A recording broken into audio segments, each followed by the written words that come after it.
이렇게 갑자기 근데 이렇게 비트코인이 폭등하게 된 네. 이유가 있을 거 아니에요, 원장님?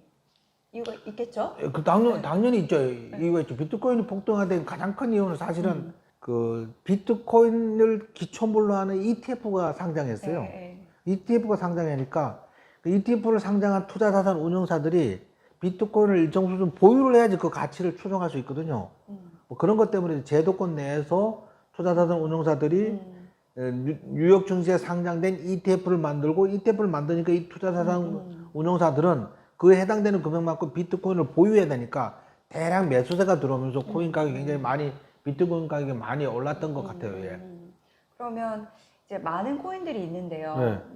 비트코인만 이렇게 살아남게 된 뭐 이유, 비결이 있을까요? 일단 비트코인을 먼저 이해를 하고 시작해야 되는데 비트코인을 이해를 하려면 가격을 이해하려면 이제 밤감기라는 걸 이해를 밤감기. 예, 밤감기를 이해를 해야 되고 둘째는 이제 비트코인을 기초물로 하는 ETF가 만들어진 거. 네. ETF에 대한 원리를 조금 이제 알아야지 이게 좀 이해가 되는 거거든요. 비트코인만 살아남은 가장 큰 이유는 이제 비트코인의 그 수를 2100만 개로 제한되어 있거든요. 시스템상으로.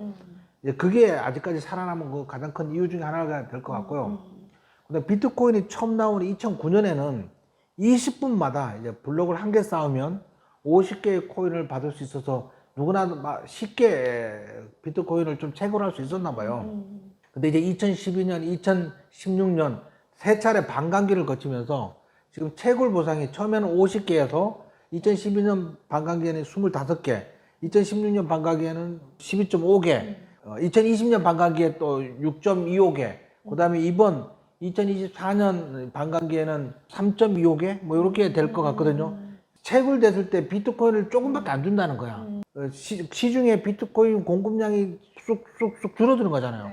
비트코인 공급량이 줄어드니까 반감기 이후에 비트코인 가격이 많이 폭등한 적이 있었어요. 기대감 뭐 이런 것 때문에. 예를 들면 50개씩 공급되다가 네. 뭐 25개씩 공급되다가 12.5개씩 공급되다가 점점 줄어드니까 네. 귀해질 거라는 기대감에 증시가 오르는 거죠. 비트코인 가격이 오르게 되는 거죠. 처음에 만들어질 때 25개씩 공급하다가 그 다음에 2012년에 이 25개씩 2016년에 12.5개씩 2020년에 6.25개씩 요번에 이제 3.25개로 줄어드는 거예요. 그렇게 바직 줄어들다 보면 2040년쯤 되면 얘가 2100만 개에 다다르면 더 이상 안 늘어나게끔 그래서 이게 2100만 개로 제한된다는 그 총 가치가 그래서 이 비트코인 가격이 유지가 되고 있는 거고요. 그 다음에 이제 제도권으로 들어온 게 비트코인 가격이 무너지지 않고 버티는 가장 큰 이유 중에 하나인데 코인베이스라고 비트코인을 거래하는 거래소가 뉴욕 증시에 상장을 했어요.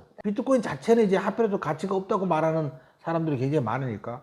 근데 거래소가 상장을 했는데 거래소가 상장되고 난 다음에 요번에 비트코인을 기초물로 하는 ETF가 상장됐다는 거예요. 그걸 만든 자산운용사들은 자기들 자산 규모만큼 비트코인을 보유해야 되니까 막 일시에 매수가 들어와서 요번에 많이 오른 것 같아요. 예. 원장님, 네. 비트코인 하면 디지털 금 이런 표현을 많이 쓰잖아요. 그렇다면 비트코인은 금 같은 자산인가요? 아니면 가상화폐답게 화폐일까요? 전 이게 궁금하더라고요. 아유, 비트코인은 금도 아니고 화폐도 아니고 아무것도 아니에요. 그냥 네. 아무것도 아니에요? 디지털 신호? 금은 몇천 년 동안 실체가 있었고 그걸 화폐로 통용이 됐잖아요.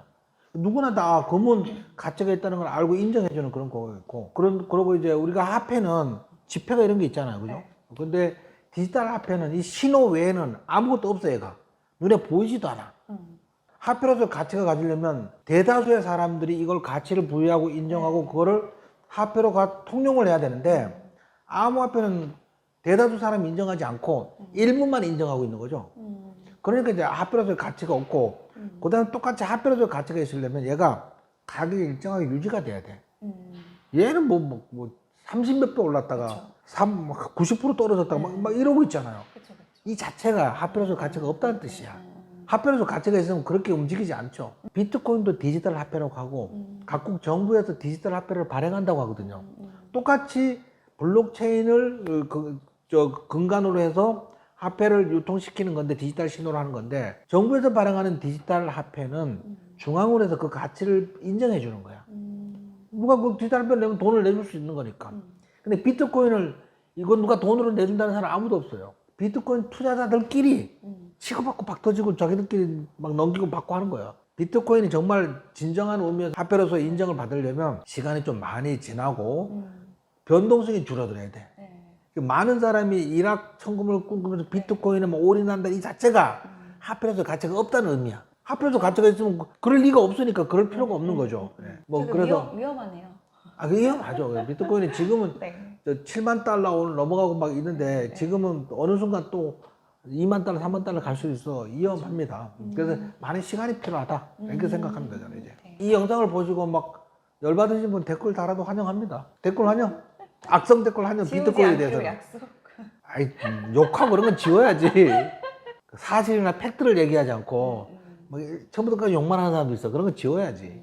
강쌤 원픽에 도서 이벤트 했었잖아요. 그거 제가 책 발송도 하고 막 그랬어요. 아, 보내주셨어요? 네, 책 받으신 분들은 잘 받았다고 달아주시면 감사하겠습니다. 댓글만 달지 마시고 받았다고도 좀 예, 달아주세요. 받았다고 댓글 좀 달아주시면 그래야 이제 감사하겠습니다. 그걸 보고 또 댓글을 달아주실 거 아니에요. 예, 그렇죠. 왜냐면 그거 안 하면 솔직히 보내주는 저도 몰랐거든요. 예, 비트코인의 창시자인 사토시 나카모토 아시죠? 예, 네, 한 번도 얼굴을 드러내지 않았어요, 원장님. 지갑을 한 번도 뺀 적이 없다고 하더라고요. 예. 대체 얼마나 잘 살고 있을까요? 왜 자신을 감추고 있는 걸까요? 이거 자체도 네. 이게 합법에서 가치가 없는 반증 아닐까 싶어요. 이게 떳떳하면 그럴 필요가 없지.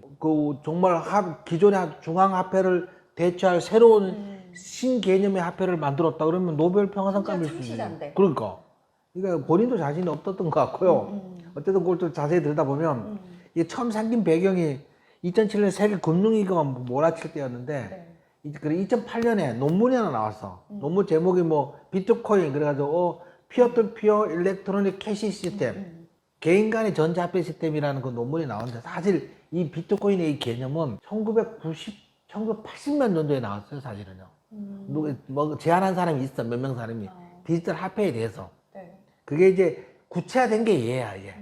그 전부터 디지털 화폐로 대체해야 된다는 얘기는 80년대도 있었고 90년대도 있었어요. 네. 그래서 이제 구체적으로 이 사람이 이런 거를 제안을 구체화시킨 거고 네. 여기서 9페이지짜리 이제 논문이 세상에 공개됐는데 그러고 나서 이제 2009년에 블록체인 기술을 이용해서 최초로 가상자산인 비트코인을 만들었고요.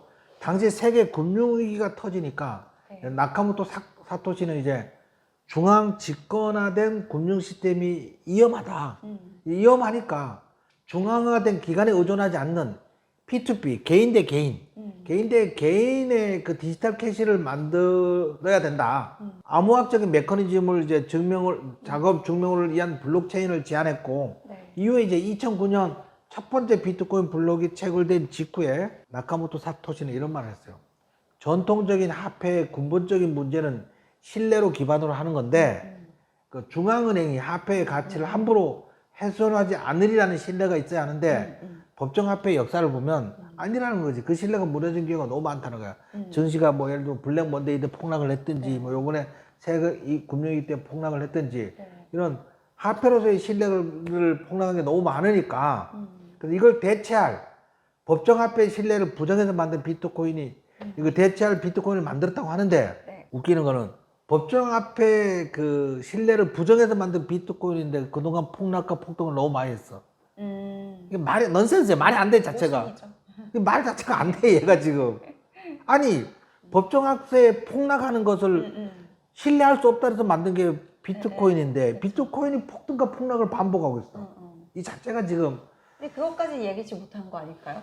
아니에요. 이 사람이 한 말 들으면 얘기를 그것까지도 예상을 하고 있었어요.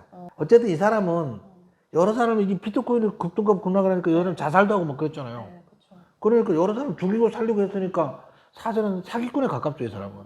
이 사람이 비트코인을 설립한 후 3년 뒤에 2011년에 사라지면서 자기 동료한테 남긴 말이 있어. 비트코인의 미래가 좋은 손에 달려있다. 좋은 손에 달려있다. 바꿔 말하면 나쁘게 쓸 가능성도 있다는 걸 염두에 둔 거지. 빠져나갈 구멍을 만들어놨네. 그래서 나는 이제 비트코인을 떤다 이렇게 친구한테 말을 하고 떠났다고. 이 사람은 이게 나쁘게 쓸 수 있다고 생각해요. 저 사람은 이익을 얼마나 챙길 거예요, 그럼? 그 최근에 예를 들면 북한 같은 나쁜 손에 이게 막 쓰이고 있고 무기 밀림에 쓰이고 마약 거래에 네. 쓰이고 있잖아요. 그러면 나카모토 사토시는 대체 얼마나 보유하고 있는 걸까요? 이 사람이 네. 보유하고 있는 것으로 추정되는 네. 비트코인 수가 약 110만 비트코인이라고 해요. 110만. 네.